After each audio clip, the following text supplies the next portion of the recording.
Most of you who are regular watchers of Michigan Outdoors television are familiar with the Outdoorama show that MUCC puts on every year at the Novi Expo Center.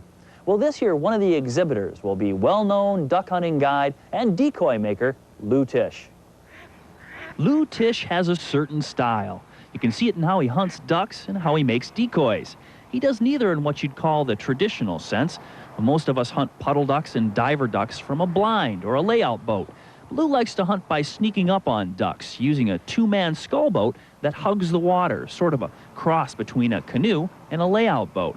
His way of making decoys is also, well, unique. He starts by using a decoy made by a master carver. Then he mixes a special batch of expanding urethane foam and pours it into the decoy mold. Before you know it, out pops a decoy that looks like the real thing. Well, almost. Back at the shop, ducks taken during the regular season are used as models to help Lou and his assistant Doug Moore paint the decoys to match their real-life counterparts. The business of making sneak boats, layout boats, and decoys has been very good to Lou, but then he's a man who enjoys working with his hands. He claims he's a very lucky man, finding a vocation that's also a hobby. He's also very proud of the craftsmanship that goes into making what he calls the E. Allen brand of decoys. They're a high-quality decoy and very realistic. They're a high-density urethane, so they're tough birds. They're going to tolerate shot without blowing the heads off, blowing them apart. They will not sink. They're impervious to gasoline and solvents. We're using a marine enamel. So the enamel paint is typically not even affected by the gasoline. So they're going to last a lifetime. They're something you can pass on to your kids, and they work considerably better than the other decoys. Why do they work better than other decoys, you ask? Well, it all hinges on three things. First, having a master carver's decoy mold to work from. Second, using an expanding foam that picks up all the detail in the mold. And third, finding the right colors to use in painting the different duck species. It's a recipe for making the Cadillac of decoys. It's also a slow process. Each decoy is hand-poured. There's no mass production going on here. Lou Tisch and Doug Moore agree there's just no way to control quality if you mass-produce these birds. An important step in making E. Allen decoys is to put the whole mold in a press and then pressurize it. The foam expands to fill the mold and then hardens. When the decoy is removed from the mold, you can see how much detail has been left on the surface of the bird. The next step is the primer coat. You see, you can buy these decoys from Lou Tisch in two different ways. You can buy the primed birds and paint them yourself, thereby saving some serious money, or you can have Lou and Doug use their expert touch to paint the birds for you. There is, of course, a large difference in price between the two. But decoys aren't the only thing that Lou makes that are handmade. As you saw in the shop earlier, he makes a fine boat, too. We have a one-man scull boat, the Brant 1. We have a two-man scull boat, the Brant 2.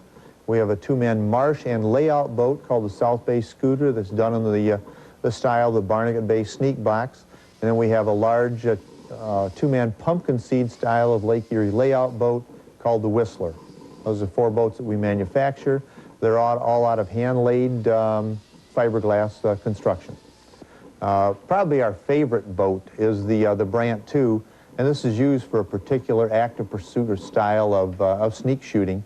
You've got 2 men that are laying down in the boat with just their eyes on the top of their head above the gunnel, 1 oar out through the stern using a figure-8 motion with the oar, and we're actively pursuing these birds through the marsh, upstream, upriver, downriver, across the lake. Wherever the birds are, we can actively go out after them. Lou's a great duck hunting guide, but he's also a craftsman. His shop looks like it belongs somewhere in New England or along the Atlantic coast, not Detroit. But that's where it is, and that's where Lou and Doug turn a piece of expanded urethane foam into a work of art. While some of us might leave the finishing touches to Lou, he says anyone can learn to paint these birds. Painting a decoy is actually pretty easy.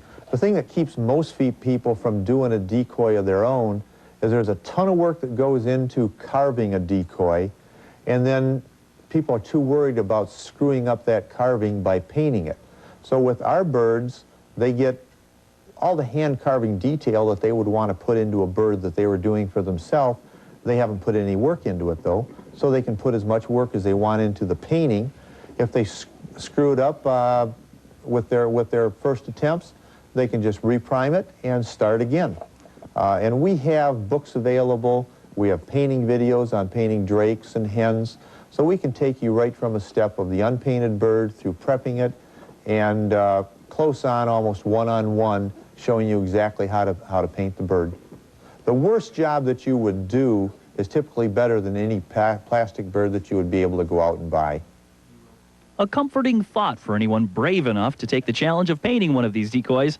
I can't help but think with this kind of investment in time and money, an unpainted dozen runs about $165 and a painted dozen about $800. One wouldn't think twice about shooting into one's decoys while on a hunt.